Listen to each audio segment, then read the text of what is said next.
इसका नाम शशि रखते हैं। क्या समधी जी, शशि लड़कियों का नाम है, क्लास के बच्चे इसे चिढ़ाएंगे ना। हाँ, शशि की जगह कोई चची, शुशी या शुशु बोलेगा तो? हाँ, इसीलिए इसका नाम गणेश रखते हैं। अरे समधी जी, बच्चे की काया तो देखो, दुबला पतला है एकदम। गणेश जी तो मजबूत कद काठी के थे, अपना बच्चा तो सिंगल हड्डी है। ये नाम जमेगा नहीं इस पर। हाँ, भैया की बेटी का नाम थोड़ा मॉडर्न रखते हैं, जैसे रॉकी। रॉकी? रॉकी तो हमारे डॉग का नाम है। अगर ऐसा ही नाम रखना है तो शेरू रख लो। आप लोग कुछ भी बोल रहे हैं। अरे कुछ भी बोलना रॉकी बोलने से तो बेहतर ही है ना। किरण और रवि को पहला बच्चा हुआ था। दोनों के ही परिवार वाले उस बच्चे का नाम रखने के लिए पूरा जोर लगा रहे थे। 3 महीनों से ये लड़ाई चल रही थी, मगर कोई भी एक ढंग का नाम नहीं रख पाए थे। किरण और रवि इस बात से बहुत परेशान थे, लेकिन परिवार के लोगों के सामने कुछ बोलते भी नहीं थे। दामाद जी पे गया है बेटा, उनका नाम रवि है तो इसका नाम शनि रख देते हैं। शनि देव रवि, यानी सूर्य के ही तो बेटे थे ना। अरे समधन जी, आपने अकल चोर बाजार में बेच दी है क्या? शनि कैसा नाम है? ऐसे तो आप आगे आने वाले बच्चों के नाम साढ़े साती और दैया रख देंगे। हैं? अरे जबान संभाल कर बात कीजिए। और आप भी जबान संभाल कर नाम बताइए। शनि नाम रखोगी तो कोई भी इस पर तेल डालकर चला जाएगा। किरण के सब्र का बांध टूट रहा था। बच्चे पे पहला हक उसकी माँ का होना चाहिए, है कि नहीं?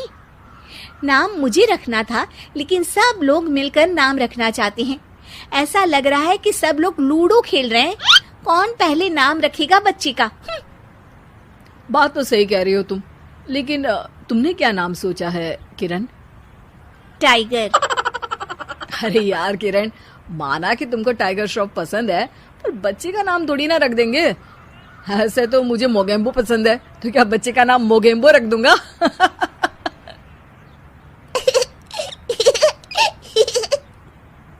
हाँ, मोगेम्बो नाम ही रख देते हैं। देखो तो, सुन के मोगेम्बो खुश भी हो गया। अरे मजाक छोड़ो, देखो मैं पंडित को बुला रहा हूँ, सबको इकट्ठा करके एक नाम डिसाइड कर लेंगे, ठीक है? पंडित जी घर आते हैं और उनके साथ सब बच्चे का नाम रखने के लिए इकट्ठा हो जाते हैं। पंडित जी, वैसे तो नाम हम सोच चुके हैं, लेकिन आप भी कोशिश कर ही लीजिए। नाम तो हम भी सोच चुके हैं, दिग्विजय नाम रखेंगे। ऐसा नाम रखो जो मुंह में ना अटक जाए, कोई ऐसा नाम हो जो झट से मुंह से निकले। तो ऐसा करते हैं, दांत नाम रख देते हैं, जल्दी से मुंह से निकलेगा ना। चुप हो जाओ बेटा, मुंह से दूध जैसी बातें नहीं निकाल सकते तो कम से कम गोबर जैसी बातें भी मत निकाला करो। यजमान लड़िए मत, काम खत्म करना है और मुझे और भी दान लेने मेरा मतलब है नाम रखने जाना है। अभी सुबह से एक बच्चे का नाम मुन्नी रख कर आया हूँ। हैं? अरे पंडित जी, ये तो नाम ही बदनाम है। ऐसा नाम रखते हैं, अगर आप तो रहने ही दीजिए। अरे नहीं, उनका बजट कम था, बजट बढ़ता तो नाम भी बढ़ा रख देता। यार विकी नाम रख देते हैं ना।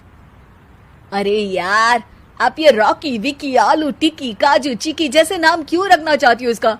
ये बच्चा है, कोई खाने की चीज थोड़ी ना है। हम इस बच्चे का नाम मनहूस रख देते हैं। अरे क्यों? इसके आते ही कितनी लड़ाइयाँ हो रही हैं घर में। चुप रहो बहू, बच्चे के लिए गुस्से में कुछ भी मत बोला करो। आप मेरी बेटी से अच्छे से बात कीजिए। हाँ करती हूँ। श्री श्री 1008 बहुदेवी जी, कृपया करके क्रोधित होकर शिशु के बारे में बुरे शब्दों के प्रयोग से बचें।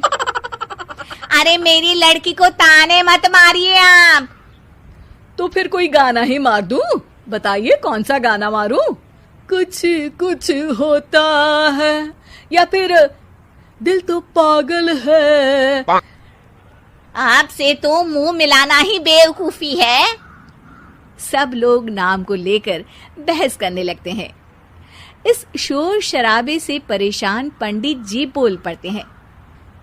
लड़के का नाम रखने में मत होइए परेशान, मेरे पास है इसका एक समाधान। ना लड़के वालों की ना लड़की वालों की मर्जी चलेगी। नाम बच्चे का वही होगा जो पहला शब्द उसकी जुबान बोलेगी। सब पंडित जी के इस उपाय को मान लेते हैं और सब बच्चे के आसपास खड़े होकर बोलने का इंतजार करते हैं। बच्चा थोड़ी देर में बोल उठता है। माँ, माँ। मामा बोला, मामा बोला। तो क्या इसका नाम मामा ही रख दें? बात तो यही हुई थी कि जो पहली बात बच्चे के मुंह से निकलेगी वही रख देंगे। बस पंडित जी ने बच्चे का नाम मामा रख के सबको मामू बना दिया। उस दिन के बाद से उस बच्चे का नाम पड़ गया मामा शर्मा। सब ना किसी का कहना मानती। पड़ोसी भी इस बात को जानते थे और जाने कैसे कैसे बातें भी करते। इसीलिए सासू माँ ने तीनों बहुओं को तुरंत अपने कमरे में बुलाया। मैं कई दिनों से देख रही हूँ, तुम तीनों अलग अलग सारे काम कर रही हो। ये सब नहीं चलेगा, तीनों को मिलकर ही काम करना पड़ेगा। सास की बात सुनकर एकदम से बड़ी बहू बोल उठती है। नहीं मम्मी जी, मैं इन दोनों के साथ कुछ नहीं कर सकती। मैं इस घर की बड़ी बहू हूँ, फिर भी ये मेरा कहना बिल्कुल भी नहीं मानती। अरे जेठानी जी, जानबूझकर मुझे डबल काम करवाती है आप। और छोटी मुझसे टेढ़े मुंह ही बात करती है। इन दोनों के बीच हमेशा सैंडविच बन जाती है मेरी, और मैं हमेशा आलू की तरह बीच में मसली जाती हूँ। मम्मी जी, इन दोनों को लगता है कि मैं छोटी हूँ तो इनके पैरों तले दब जाऊंगी, लेकिन नहीं, मेरा भी उतना ही अधिकार है जितना इन दोनों का है। बड़ी आई दोनों मेरी चुगली करने के लिए, मुझे क्या कम समझ रखा है। तीनों बहू एक दूसरे से बहस करने लगती है और सास दोबारा ये देखकर टेंशन में आ जाती है और सबसे कहती है, चुप हो जाओ, अब से तुम तीनों सारे काम एक साथ करोगी। आंख बंद करके एक दूसरे की बात सुनोगी। तुम तीनों इस बात को गांठ बांध लो, वरना अगली छुट्टियों में तुम्हारा अपना मायके जाना कैंसिल। सास की बातें सुनकर डर के मारे तीनों हामी भर देती हैं। जी मम्मी जी, मैं समझ गई। हाँ मम्मी जी, जैसा आप कहें। आप जो कहेंगी मैं वही करूंगी। तीनों बहू सास की बात को गांठ बांध लेती है और वादा करती है कि अब से सारे काम वो तीनों एक साथ मिलकर ही करेंगी। ये सब देखकर सास खुश हो जाती है और वहां से चली जाती है। नीचे जाकर वो देखती है कि घर में शर्मा जी आए हुए होते हैं। सास जोर से आवाज लगाकर कहती है, अरे बहू, जरा चाय बनाकर तो लाना, शर्मा जी आए हैं। सास की बात सुनकर तीनों बहू तुरंत किचन की ओर भागती है और चाय बनाना शुरू कर देती है। मुझे तो एकदम मसाले वाली कड़क चाय पसंद है, तो हम शर्मा जी के लिए मसाले वाली चाय ही बनाएंगे।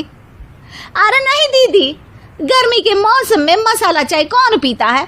मैं तो शर्मा जी के लिए इलायची वाली चाय ही बनाऊंगी। ये कैसी बात कर रही हैं आप दोनों?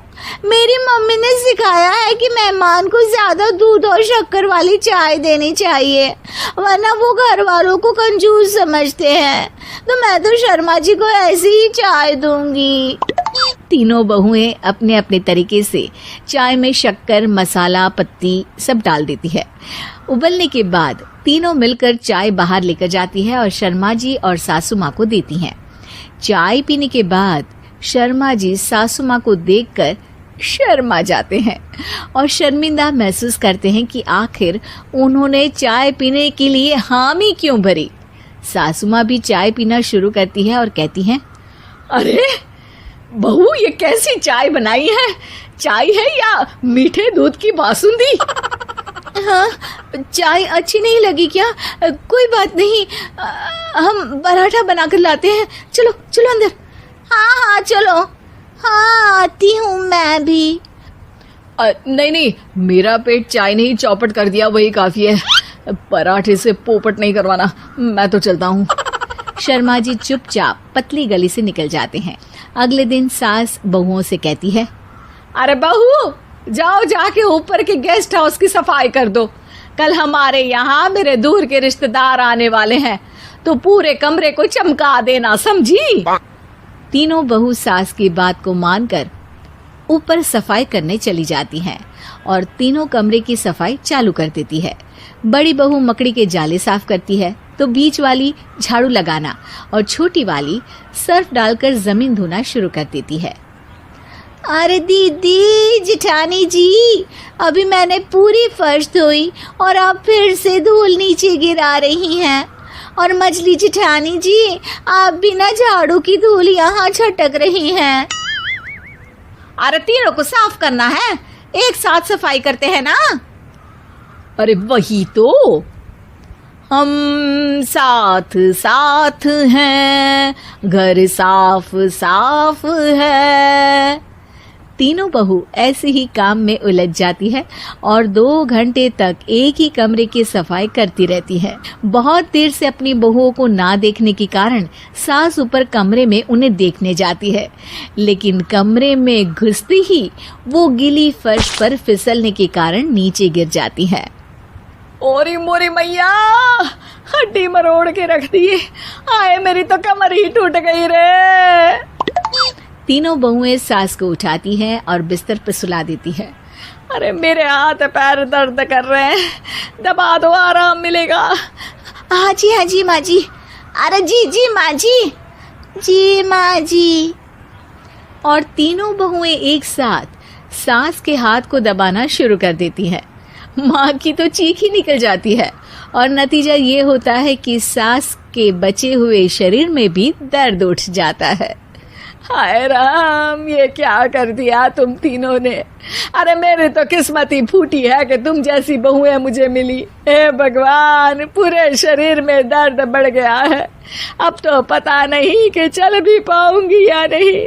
माफ करो, मुझे गलती हो गई मुझसे कि तुम तीनों को एक साथ काम करने के लिए बोला। सोचा था तीनों मिलके अच्छे से काम करेगी, लेकिन बड़े बुजुर्ग सही कहते थे कि 3 तिगाड़ा काम बिगाड़ा। तुम लोगों ने ये बात ना आज साबित करके दिखा दी। तुम तीनों को तो समझाना यानी मानो भैंस के आगे भी न बजाना है। तुम्हें अकेले अकेले काम करना है ना, तो अब से तुम अकेले ही अपना अपना काम करो। तीनों बहुएं वहां से जाने लगती है। अरे कहाँ जा रही हो? आप ही ने तो कहा कि अपना अपना काम करो, तो मुझे मुल्तानी मिट्टी लगानी है। अरे मुझे भी तो नेल पॉलिश लगानी है, मुझे ना मेहंदी लगानी है।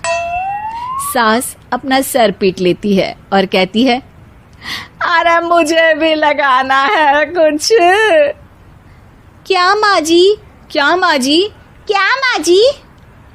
तुम्हारे घर वालों को फोन, तुम्हारी हरकत। अंजलि जो कि पास ही के जिले में रहती थी और 12वीं पास कर चुकी थी, उसके पिताजी ने बेटी को जल्दी विदा करने के लिए उसकी शादी फूलपुर गांव के मुकेश से करवा दी थी।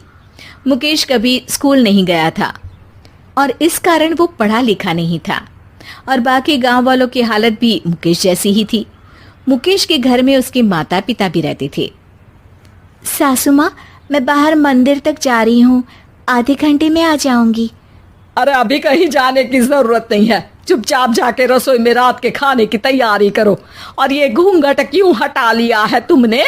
क्या पता नहीं कि इस गांव में औरतें बिना घूंघट के नहीं रहती? रात में अंजलि छत पर जाकर अपनी मम्मी से बात कर रही होती है। तभी गांव की 3-4 औरतें उसे देख लेती है और दरवाजे पर आकर उसकी सास से शिकायत करने लगती है। और क्या हुआ? अरे छत पे तो देखो, आपकी बहू मटक मटक के किसी से फोन पर बात कर रही है, दिन भर फोन पे लगी रहती है। अरे कल तो मंदिर के पास वो क्या कहते हैं, सेल्फी ले रही थी। शहर की बहू रखना अच्छा शान की बात है, पर देखना इसके लक्षण से ये तो तुम्हारे परिवार को बदनाम ना कर दे। ये पहली बार नहीं था जब सास से गांव के लोगों ने अंजलि की बुराई या शिकायत नहीं की हो। अब तो ये रोज की बात थी। अंजलि ये सब सुन लेती है।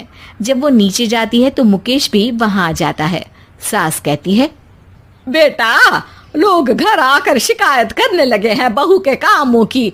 देख लो, पति हो, संयम से रखो इसे। माँ जी, मैं तो अपनी माँ से बात कर रही थी, क्योंकि यहाँ कोई बात करने लायक ही नहीं है। और अब मैं माँ के पास ही रहूंगी। वहाँ क्या रहना, वहाँ बाहर के लोग तो ठीक है, पर घर के लोग भी इज्जत ना दे सके। अरे नहीं नहीं अंजलि, ऐसा नहीं है, धीरे धीरे सब ठीक हो जाएगा, तुम फिक्र ना करो। अरे बस कुछ बोलना ही नहीं है, सर पे चढ़ा रखा है बहू को। सास मुकेश की नरम बात सुन के वहां से मुंह चढ़ाकर चली जाती है। मैं तो कहती हूँ हम दोनों शहर चले जाते हैं। मैं पढ़ी लिखी हूँ, मुझे वहाँ नौकरी भी मिल जाएगी और थोड़े दिनों में आप भी वहाँ कुछ काम ढूंढ लेना। अरे नहीं नहीं अंजलि, हम यहाँ ना गांव का खेत, माँ पिताजी को छोड़कर शहर नहीं जा सकते। माँ पिताजी को कैसा लगेगा और गांव वाले क्या सोचेंगे। ये कहकर मुकेश सोने चला जाता है और अंजलि की गांव वालों द्वारा बुराई का सिलसिला बहुत दिनों तक चलता ही रहता है। लेकिन अंजलि गुस्सा ना दिखाते हुए समझदारी से काम लेती है। बारिश का मौसम चालू हो जाता है। जोरदार बारिश से पूरे गांव में हाहाकार मच जाता है। दुर्गा नदी में बाढ़ आ जाती है और बाढ़ का पानी पूरे गांव की फसल तबाह कर देता है। फसल की ये हालत देखकर गांव वाले निराश हो जाते हैं और बात तो यहाँ तक पहुँच जाती है कि कुछ लोग तो अंजलि को इस सब का दोषी ठहरा देते हैं। अरे पूरी फसल तबाह हो गई, पता नहीं किसकी नजर लग गई है। अरे जब से चौधरी परिवार में ये शहर की बहू आई है ना, तब से ही गांव की शांति चली गई है। इसके कर्म कांड से माँ दुर्गा नदी भी खुश नहीं है। ये सब सुनकर बेचारी अंजलि रोते हुए अपने घर चली जाती है। कुछ दिन बाद सभी गांव वाले अपनी फसल का मुआवजा लेकर अपने अपने घर आते हैं। मुकेश भी 1500 लेकर आता है। अंजलि को जब पासबुक दिखाता है तो अंजलि हैरान हो जाती है। अरे, ये पासबुक में तो उन्होंने 4000 की एंट्री करी है और आपको सिर्फ 1500 दिए। सच में? अरे, वो सरकारी अफसर आपको बेवकूफ बना रहे हैं। सरकार की तरफ से हमें 4000 मिले हैं, लेकिन बाकी का सारा पैसा खुद ही खा रहे हैं। आप लोग के अनपढ़ होने का फायदा उठा रहे हैं। ये सब सुनकर मुकेश परेशान हो जाता है, लेकिन अंजलि उसे हिम्मत से काम लेने को कहती है और सुबह होते ही मुकेश को पंचायत कार्यालय ले जाती है और साथ में गांव के और लोगों को भी। आप सरकारी बाबू क्या गांव के लोगों को बेवकूफ समझते हैं? आपको क्या लगता है ये पढ़े लिखे नहीं है तो आप कुछ भी मनमानी करेंगे? ये बेचारे दिन रात इतनी मेहनत करते हैं, ये हमारे अन्नदाता हैं और आप इनके साथ ऐसा धोखा करते हैं। अरे क्या बके जा रही है ये लड़की, किस धोखे की बात कर रही है? अपने कांड करके नदी माँ को नाराज करके हमारा नुकसान करके इसे चैन नहीं मिला क्या? सरपंच जी, इन सरकारी बाबू ने मुझे बेवकूफ बनाया है और मेरे हिस्से के पैसे खुद चट कर गए। बस ये सुनते ही सरपंच वहां से दुम दबाकर भाग जाता है। पता चलता है कि जनपद अधिकारियों ने गांव के सरपंच के साथ मिलकर सबके साथ धोखा किया है। सब लोगों का विरोध शुरू हो जाता है और आखिर में अधिकारी सब गांव वालों के हिस्सों के बचे हुए पैसे उन्हें लौटा देते हैं और कई दिन तक सरपंच गांव में लौटता ही नहीं। अंजलि, तुम नहीं होती तो हम गांव वालों को तो पता ही नहीं चलता कि ये हमें हर बार बेवकूफ बनाते हैं।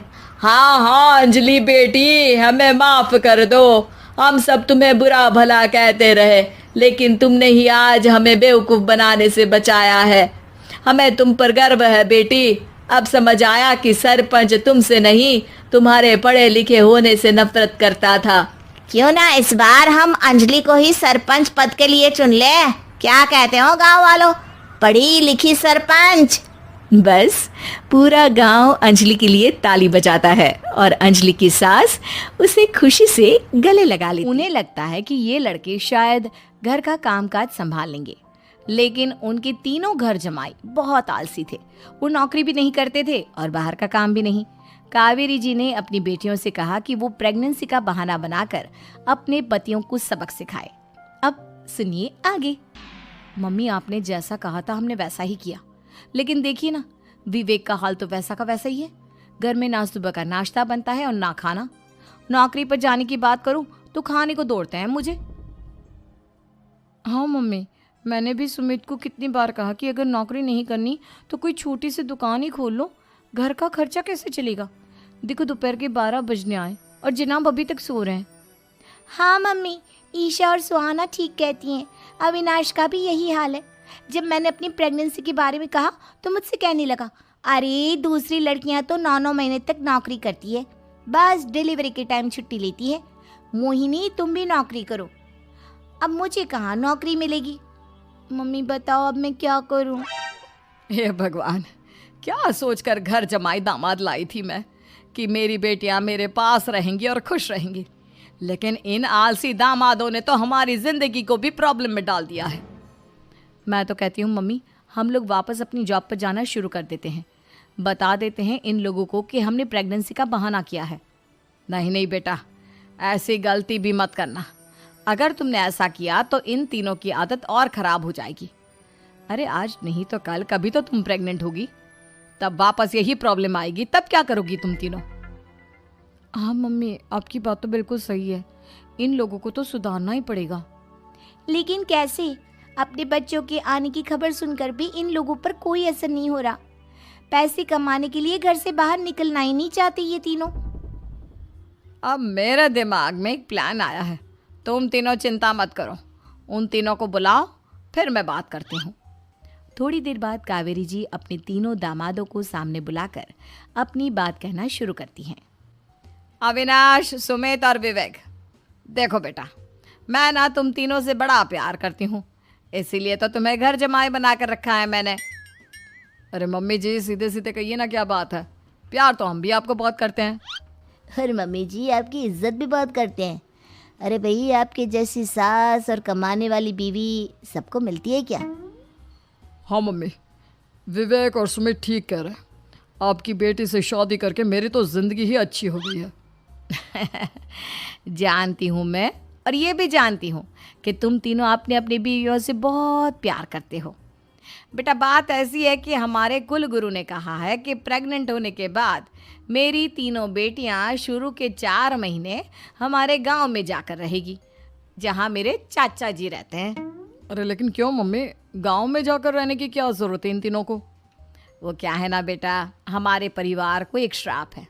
अगर मेरी बेटियों ने यहाँ पर बच्चा पैदा करने की कोशिश की तो उनके बच्चों को कुछ भी हो सकता है। इसलिए अब से लेकर 4 महीने पूरे होने तक इन्हें गांव वाले घर में रहना पड़ेगा। हाँ तो इसमें प्रॉब्लम क्या है मम्मी जी? हम भी वहाँ जाकर रहेंगे, पिकनिक मनाएंगे। अरे भाई, बीवी जहाँ हम भी वहाँ। हाँ यार, आइडिया तो बहुत अच्छा है। शहर की ज़िंदगी में रह रहकर परेशान हो चुके हैं, अब कुछ दिन गांव में बिताएंगे। तुम लोग समझने की कोशिश क्यों नहीं करते। तुम में से कोई भी वहाँ नहीं जा सकता, और मैं यहाँ रहूँगी ना तुम तीनों के साथ। 4 महीने की तो बात है, उसके बाद ये तीनों ही लौट कर आ जाएंगी। ठीक है मम्मी जी, अब हमारे बच्चों का सवाल है तो ये तो करना ही पड़ेगा। कावेरी अपनी तीनों बेटियों को कुछ दिन के लिए घर से बाहर कहीं दूसरे शहर में रहने के लिए भेज देती है। कुछ दिनों के बाद, अरे मम्मी जी, बहुत दिन से पिज्ज़ा नहीं खाया, मंगवाइए ना। क्या बताऊं बेटा, पहले तो बेटियां खर्चा दे देती थी क्योंकि उनकी नौकरी थी, लेकिन अब तो मेरे पास पैसे ही नहीं बचे। थोड़े बहुत पैसे हैं जो बच्चों की डिलीवरी में काम आएंगे। लेकिन मम्मी जी, आपकी बेटियों को वापस आने में तो अभी बहुत वक्त बाकी है। वही सोच सोच कर परेशान हो रही हूँ। सोच रही हूँ कल से दूध भी बंद करवा देती हूँ। अब दूध वाले को देने के लिए पैसे भी तो नहीं है ना। अरे नहीं नहीं मम्मी जी, अगर दूध भी बंद करवा दोगी तो मुझे चाय कहाँ से मिलेगी? और चाय के बिना मैं तो मर ही जाऊंगा। क्या करूं बेटा, इसके अलावा हमारे पास कोई ऑप्शन नहीं है। मेरे पास पैसे ही नहीं बचे।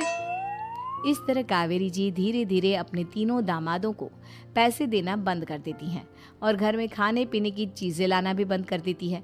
अब वो तीनों बुरी तरह से परेशान होने लगे थे और इसलिए एक दिन तीनों प्लान करके घर से बाहर निकलते हैं और बाजार में जाने के बाद, यार अच्छा खाना खाए हुए कितने दिन हो गए, पता नहीं कब अच्छा खाना मिलेगा। हमारी बीवियों के जाने के बाद तो हमारी हालत भिखारियों जैसी हो गई है यार। कुछ भी हो, मुझे तो आज पिज्ज़ा खाना ही खाना है। जेब में 1 रुपया नहीं है और पिज्जा खाएगा, कहाँ से आएंगे पैसे?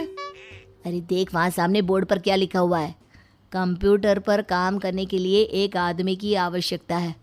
भाई मैं तो जा रहा हूँ, काम करूँगा और शाम तक पैसे लाकर आराम से पिज्ज़ा खाऊंगा।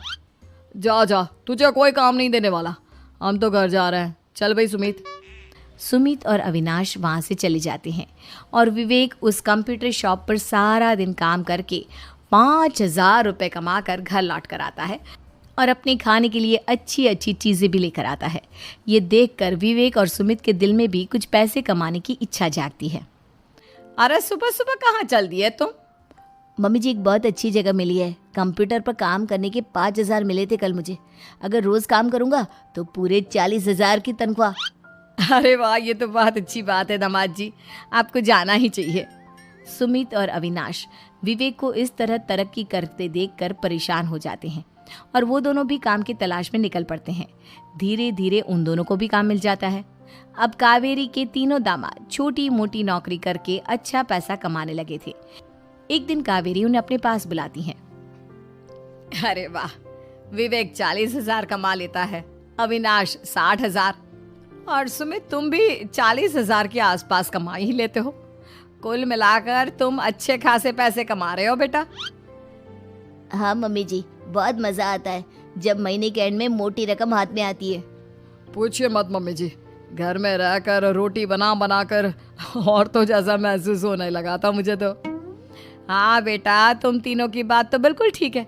और जानते हो, अब तुम तीनों की पत्नियां भी वापस लौट कर आने वाली है। लेकिन मम्मी जी अभी तो उन्हें गए सिर्फ 2 महीने हुए हैं, आपने तो कहा था वो 4 महीने के बाद लौट कर आएंगी। ऐसा कुछ नहीं है बेटा, मैं सिर्फ तुम तीनों को सबक सिखाना चाहती थी कि आदमी घर में बैठकर बीवी की कमाई खाता हुआ अच्छा नहीं लगता। इस दुनिया में हर इंसान को मेहनत करनी चाहिए, काम करना चाहिए, चाहे वो औरत हो या आदमी, ताकि अपने परिवार को संभाल सके। कावेरी की बात सुनकर उन तीनों को अपनी गलती का एहसास होता है और कावेरी उन्हें सच बता देती है कि ईशा, सुहाना और मोहिनी शहर में ही कहीं दूसरी जगह रह रहे थे। शाम के वक्त उन तीनों की पत्नियां लौट कर आ जाती है और कावेरी जी का परिवार एक खुशहाल परिवार की तरह रहने लगता है।